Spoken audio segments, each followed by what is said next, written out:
Eto mga boss, panoorin natin si Tatay. Grabe, inupuan lang ang Still Loving You.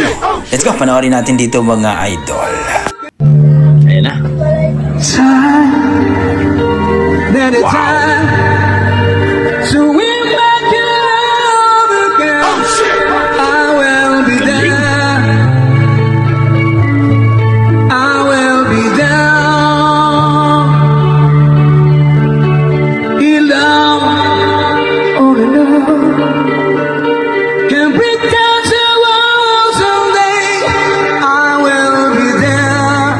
Grabe, ang taas ng boses ni Tatay.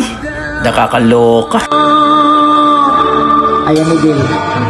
Grabe, parang original mga idol. Ibang klase pag tumira si Tatay. Birthday. Nako, may birthday pala mga boss. Kaya napasubo ang ating Lodi si Tatay. Lucky! If I then if I so if I get love someday, I will be down. I will be down. And now,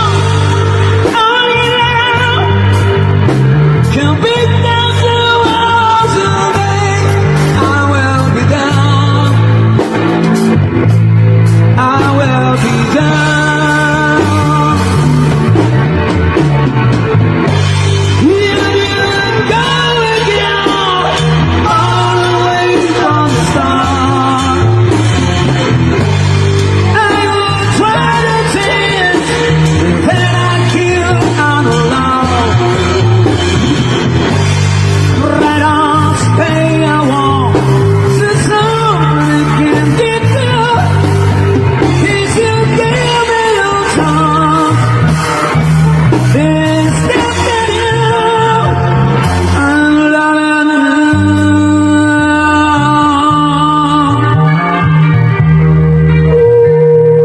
Ayun, grabe naman mga idol. Talagang inupuan lang ang Still Loving You ni Tatay.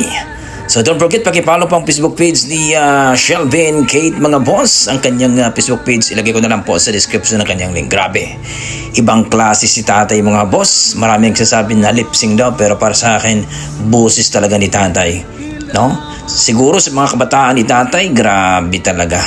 Halimaw ito pagdating sa stage mga boss. So kayo mga boss, ano masasabi nyo dito sa performance ni Tatay na talagang gilingkuran lang o inupuan lang ang Still Loving You na ang tataas niyan boss? Please comment down below mga idol para ating pag-usapan.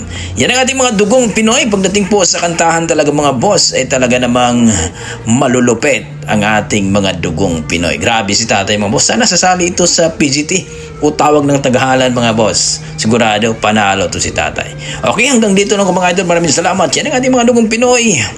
Malupit sa kantahan. See you sa ating next video mga idol.